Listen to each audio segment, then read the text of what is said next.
Alrighty guys, so today we are in Grand Theft Auto 5 and what we're going to be doing is testing how well GTA optimizes itself for your graphics card on first boot. So pretty much what we're going to be doing is seeing how well the game runs on the settings that GTA picks out as the best settings for your graphics card. Now I have the MSI R7 374GB card. As you can see, it says we'll be using 2.357 megabytes of VRAM. These are the settings that it picked out. I have not changed anything other than turning off VSync, because VSync will affect the benchmark. I get much lower FPS with VSync on it and tends to lock it to either 30 or 60. It doesn't let it go really in between. I will say now, right up front, there's two different versions of this benchmark that I'm going to be doing. One is with software capture, as you're seeing now with Fraps, and the other one is with my camera pointing at my monitor, because there's about a 30 frame per second difference between me recording the benchmark and the performance you get without recording the benchmark. The FPS while recording the benchmark is much lower. It's still very playable, but it's much lower. This card gets between 60 to 80 frames per second without recording throughout this benchmark, and only dips into the mid 40s without recording at the very end of the benchmark, which you will see. This will be like the second half of the video pretty much. But this half, we're just going to show you how well it runs on the default settings that it picked out. There's all the defaults. So let's go ahead and run the benchmark.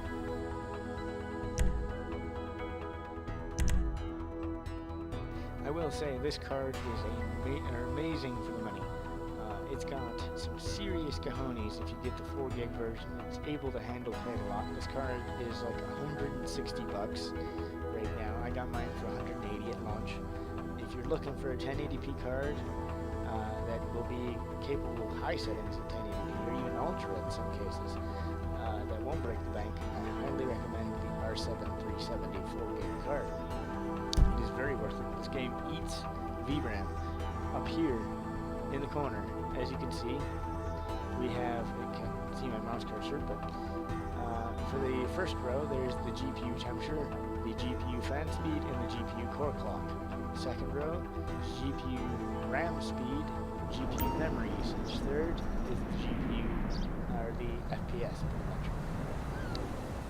Now this card is overclocked. It's at 1120 on the core and 1600 megahertz on the memory. But as you can see, we're already using over 2 gigs of VRAM. 2.3 gigs, getting around 40, 45 FPS, 50 FPS.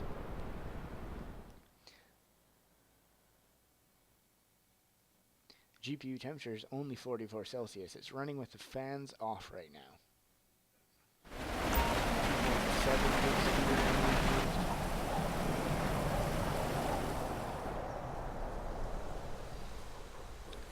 Now, the VRAM monitor only said it'd be using about 2.3 to 2.4 gigs. We're at 2.8 now. 2.8, 2.6, 50 FPS for recording. Down in the 40s. The game still looks great, even on these predetermined settings. Yes, it's not maxed out, but if you want to live at lower FPS, predetermined settings are provided. A lot of you want that magical 60 frames per second, which for the most part you will get without recording.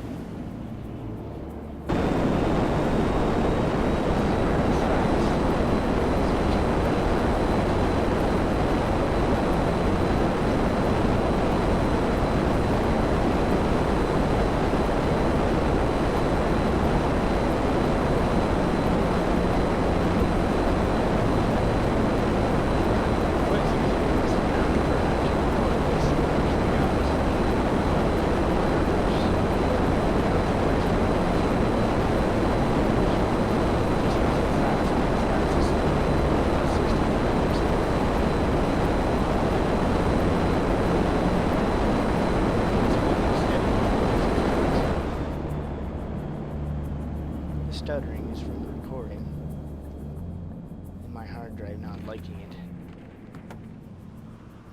Show, man.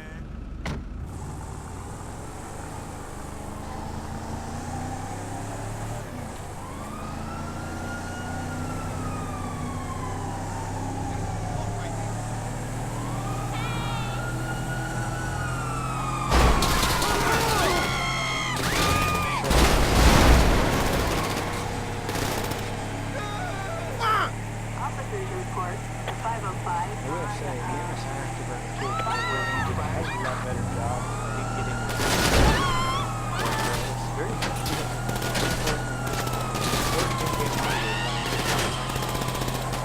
I feel you!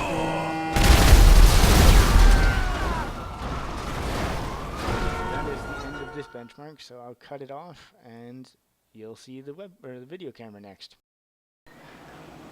Alrighty guys, so this is the second part of the video where we won't be using the recording software, and you'll see just what a difference in frame rate there really is. So these are all the same settings, still at 2.357 gigs of VRAM being used, haven't changed a thing, and let's go ahead and get started with this. So tab to run benchmarks. And let it load. GPU is back down to 46 degrees Celsius. That is the coldest running AMD card I think I've ever had. It barely got to temperature to turn on the fans by the time the benchmark was over. That's pretty impressive. If you're looking for a mid-range GPU that will do 1080p games, that's the one I recommend. Either that or a GTX 950, 960.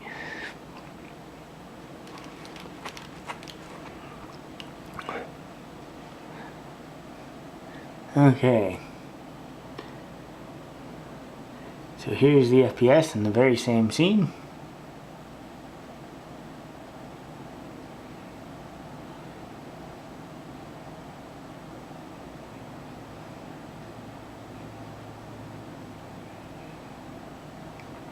We were down into the 30s on this scene last time. That was like 64 frames per second.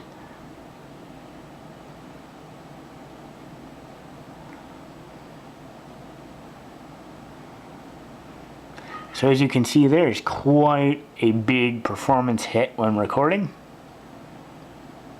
versus when not recording. The GPU is still only 54 Celsius. Fans are still off. It's still running in passive mode. We're at 75 FPS there. 65. This is all on predetermined settings.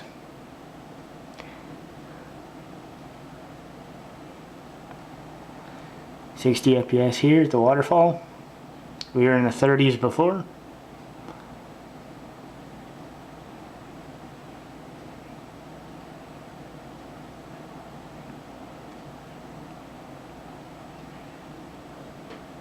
$70 frames per second, 74, 75. Like, the R7 370 has some serious cojones for what it is. That was 80 FPS. Anybody looking for a 1080p GPU, I would seriously consider this card.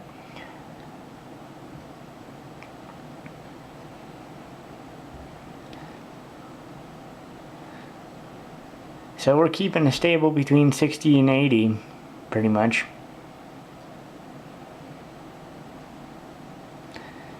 GPU is up to 64 Celsius, 14% fan speed.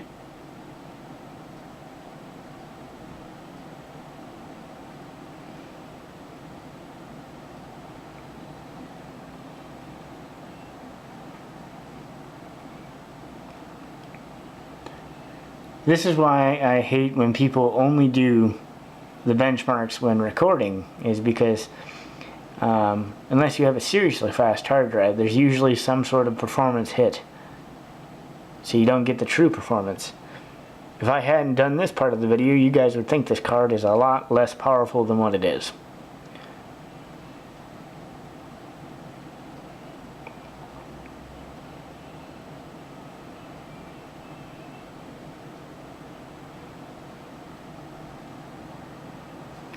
See, it dips into the mid-30s for the explosion, but still not bad, not at all. But that concludes this video, guys, so let me know what you think.